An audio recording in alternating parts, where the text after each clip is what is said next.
सो रीनीट 2026 का physics chemistry का level बहुत टफ था, इसलिए अब आपका कोई भी पुराना बैच, पुराने लेक्चर्स कोई काम के नहीं है। आपको मेरा बैच खरीदना पड़ेगा जिसका नाम है अनफिल्टर्ड नीट बैच। इसका प्राइस 4999 है। अगर आप मेरा कूपन कोड यूज़ करोगे तो आपको 100 रुपये का डिस्काउंट मिल जाएगा। ठीक है, तो अभी जाओ और इस बैच को परचेज करो। ठीक है, कैसा लगा मेरा मजाक? So welcome to unfiltered neat channel में।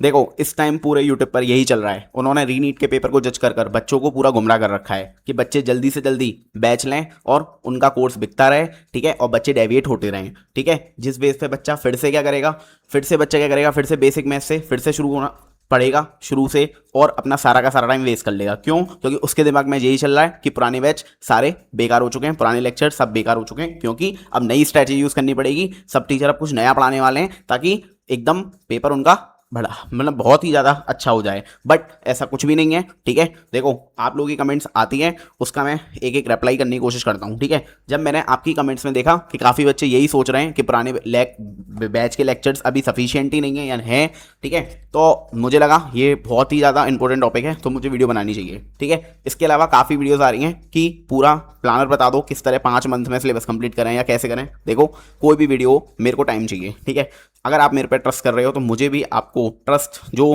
बेकरार रखना है, उसके लिए मुझे पूरी स्ट्रेटेजिकली वीडियो बनानी होती है। मैं रैंडम वीडियो नहीं शूट कर सकता कि तुरंत कुछ भी लिखकर कुछ भी नहीं दे सकता। प्रॉपर सोच कर समझ कर ही आपके लिए वीडियो बनाऊंगा। काफ़ी सारे टॉपिक्स पर वीडियो बहुत सारी अभी आनी रह गई हैं क्योंकि बच्चों की डिमांड बढ़ रही है, लेकिन जिसका मुझे लगता है जब मैं कमेंट्स पढ़ता हूँ कि सबसे ज़्यादा इस टाइम ज़रूरत है, तो उस बेस पर मैं वीडियो बनाता हूँ। ठीक है, सो बेसिकली अब आपके दिमाग में यही होगा, खास करके ड्रॉपर्स के में, कि क्या हमें किस तरह पढ़ना चाहिए। ठीक है, देखो, सबसे पहले आप, अगर आपके पास पुराना बैच है, ठीक है, पुराना बैच है, वैसे तो ये पुराना बैच जो मेरे पास था वो तो खुद एक्सपायर होने वाला है 2 दिन बाद। ठीक है, तो बेसिकली देखो पहले एक बात समझो।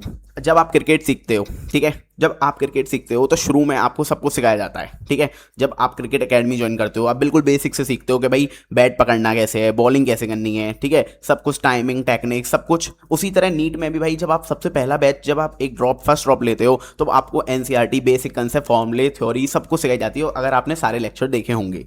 लेकिन जब आपको पता चलता है कि अचानक से पेपर हार्ड आ जाता है और टीचर्स ये क्लैरिफाई करते हैं कि हमने जो पहले पढ़ाया था वो ठीक नहीं था, अब हम जो पढ़ाएंगे वो और अच्छा बेटर पढ़ाएंगे, तो टीचर है ना बच्चों को, क्योंकि बच्चे बहुत ज़्यादा प्रेशर में होते हैं कि अब हम क्या करेंगे, पेपर टफ आ गया था। देखो, अगर मेरे को बताओ अचानक से एक फास्ट बॉलर आ जाता है, ठीक है, तो इसका मतलब ये थोड़ी ना है कि क्रिकेट को तुम बिल्कुल बेसिक से फिर से वहीं जाओगे, वहीं बैट पकड़ना वो सीखोगे, नहीं ना। यानी वहाँ पर तुम्हें अपनी स्किल्स, अपनी टेक्निक्स चेंज करनी पड़ेंगी। वहाँ आपको है ना प्रॉपर ये देखना होगा कि किस तरह में सामने वाले को, ठीक है, अपनी स्टाइल चेंज करनी पड़ेगी। बट इसका मतलब ये नहीं बैट पकड़ना तो नहीं सीखना ना।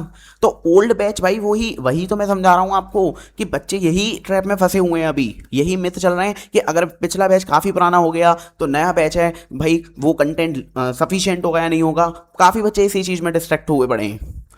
सिर्फ एक नहीं, आप दूसरा उदाहरण समझो। गाड़ी सीखते हो आप, अब आप मान लो गाड़ी सीख रहे हो, आप ड्राइविंग सीख रहे हो, अचानक से एक ऐसी रोड आ जाती है। देखो, पहले तो आप एकदम स्मूथ रोड पर चल रहे हो, ठीक है, आपने सब कुछ सीख लिया, ठीक है, ऐसी, ठीक है, लेकिन अचानक से जैसी ही डिफिकल्ट रोड आ जाती है, बारिश, ट्रैफिक, सब कुछ आ जाता है, तो क्या मेरे को बताओ डिफिकल्ट सिचुएशन में क्या आप फिर से गाड़ी चलाना सीखोगे शुरू से? नहीं ना। आप वहीं पर अपनी स्किल्स को मेंटेन करोगे, किस तरह मैं अब चेंज ला सकता हूँ। तो वही चीज़ है, आपको शुरू से कुछ नहीं पढ़ना, कोई बैच नया लेने की जरूरत नहीं है, कुछ ऐसा नया नहीं कराने वाले, कुछ पीजी की तैयारी नहीं कराने वाले, यूजी की होगी। वही सिलेबस है, सिलेबस चेंज नहीं हुआ, वही सिलेबस है। नीट 2025 भी टफ ही था, तो वो पिछला जो लेक्चर्स हैं वो सब अगर 25 के हैं तो वो भी उन्होंने वहाँ भी लेवल, फिर तो वहाँ भी लेवल बढ़ाया होगा 25 का देखकर। तो आप ये समझो कि इस टाइम ये जज मत करो कि भाई पुराना लेक्चर सफिशिएंट है या नहीं है। All thing is sufficient. और मैंने जब खुद 4 लेवल प्रोग्राम बताया है, जब मैंने उसमें बताया है कि अगर टीचर में क्वेश्चन प्रैक्टिस की कमी है या कुछ भी है, तो उसके लिए मैंने एक एक स्ट्रेटेजी ऑलरेडी आपके सामने पूरी प्लेलिस्ट बनाकर रख दी है। जब मैंने इस प्लेलिस्ट में यही बात करी है कि आप किस तरह अपने 4 लेवल प्रोग्राम से, मान लो आपका फर्स्ट लेवल प्रोग्राम आपने टीचर से कर लिया, लेकिन बाद के जो 2 लेवल हैं वो सब चीज़ पूरी कर देंगे। आपने वो दिमाग क्यों नहीं लगा रहे हो? या तो आप ये वीडियो देखी नहीं है, आपने आधी अधूरी वीडियो देखकर छोड़ दी है। तो मैंने ऑलरेडी सब कुछ बता रखा है भाई, ये प्रोग्राम मैंने ही तो बनाया है पूरा। पहले फिजिक्स, फिर केमिस्ट्री, फिर बायोलॉजी, तो उस बेस पर ही बनाया है कि आप शुरू में टीचर पर ही अटके ना रहो। मैं टीचर से बहुत आगे जा चुका हूँ, यस, टीचर से आपको सिर्फ मैंने कहा कि लेवल 1 का मतलब है कंसेप्ट समझो, बस जो कंसेप्ट नहीं आते वो समझो। बच्चे क्या भाई, बच्चे शुरू से फिजिक्स भाई बेसिक मैथ से शुरू करेंगे।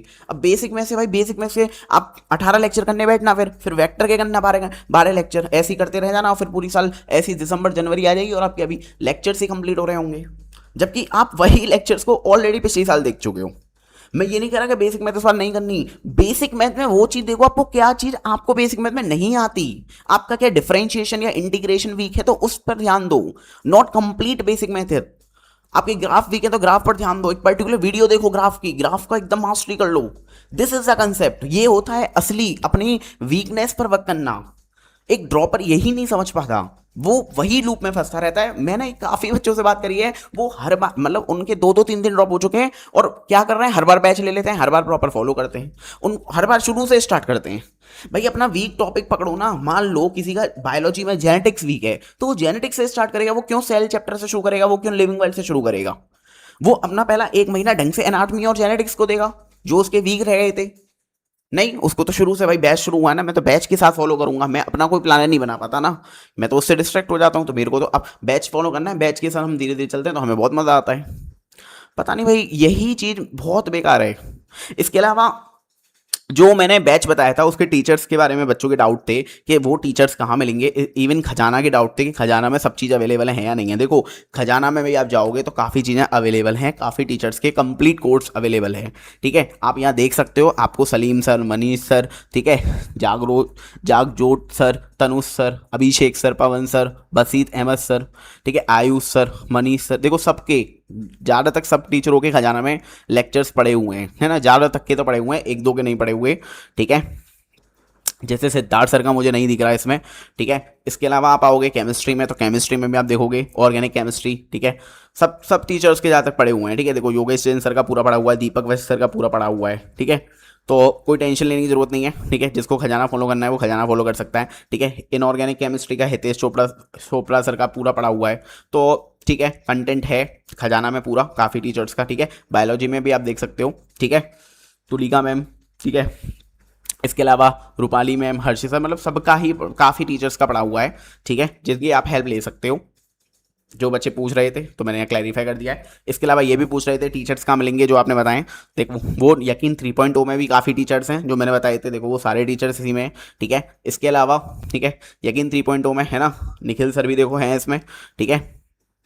तो यकीन 3.0 आप पुराना वाला बिल्कुल फॉलो कर सकते हो यार, बिल्कुल सफिशिएंट है। काफ़ी लोग पूछ रहे थे कि निखिल सर से पुराने लेक्चर कर लें, भाई कर लो ना, क्यों टेंशन ले रहे हो, नहीं इसी बात की टेंशन लेते रहोगे तो हो गया तुम्हारा काम, ठीक है। इसके अलावा आप आओगे, ठीक है, नीट 27 यकीन नीट जो बैच था उसमें भी काफ़ी टीचर्स थे। जो बच्चे पूछ रहे थे सिद्धार्थ सर के बारे में, तो वो इस बार जो है वो 2027 के यकीन नीट बैच में दिए गए हैं, ठीक है। बैच लेने की जरूरत नहीं है, एक टीचर के लिए पूरा बैच खरीदना मत लग जाना।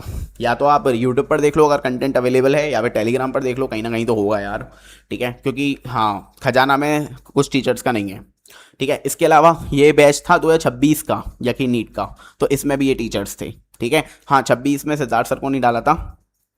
तो ये सारे टीचर्स इन बैचेस में हैं, तो आप थोड़ा बहुत देखें कि आपको आप एक फाइनल लिस्ट बना ली होगी अब तक आपने, जितना मुझे लगता है ना। लास्ट वीडियो का कुछ तो असर हुआ होगा, है ना। तो वो फाइनल लिस्ट आपने बना ली है, अब आप ये देख लो कहाँ कहाँ अवेलेबल हैं, वैसे मैंने बता दिया है, ठीक है।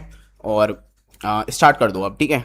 प्लानर की चिंता मत करो, कंप्लीट प्लानर आ जाएगा, किस तरह कितने महीनों में क्या करना है वो मैं सब बता दूंगा, उसकी टेंशन मत लो, ठीक है। अभी मत लो, अभी पहले शुरुआत तो करो यार, भाई बहुत कुछ बताने बाकी है ना, अभी तो पिक्चर बाकी है, ठीक है। इसके अलावा ठीक है, काफ़ी डाउट्स आ रहे थे तो वो सब चीज़ डिस्कस हो चुकी है। तो बेसिकली तो भाई इस स्टेप में बस ड्रॉपर्स को वही ड्रॉप बढ़ते जाते हैं, क्योंकि वो शुरू से शुरू करते हैं, जो कि सबसे ज़्यादा इररेलीवेंट हो जाता है ना। वो शुरू से शुरू आपको नहीं करना है, ठीक है। आपको कोई भी टॉपिक जो प्रॉब्लम है आप कमेंट्स कर सकते हो, मैं सबकी कमेंट्स पढ़ता हूँ, ठीक है। मैं कमेंट्स के बेस पर ही जज करता हूँ कि बच्चे को क्या प्रॉब्लम एग्जैक्टली आ रही है ना। सो यहीं पर इस वीडियो को ख़त्म करते हैं। चैनल सब्सक्राइब कर देना अगर वीडियो अच्छी लगी हो, ठीक है। बाय।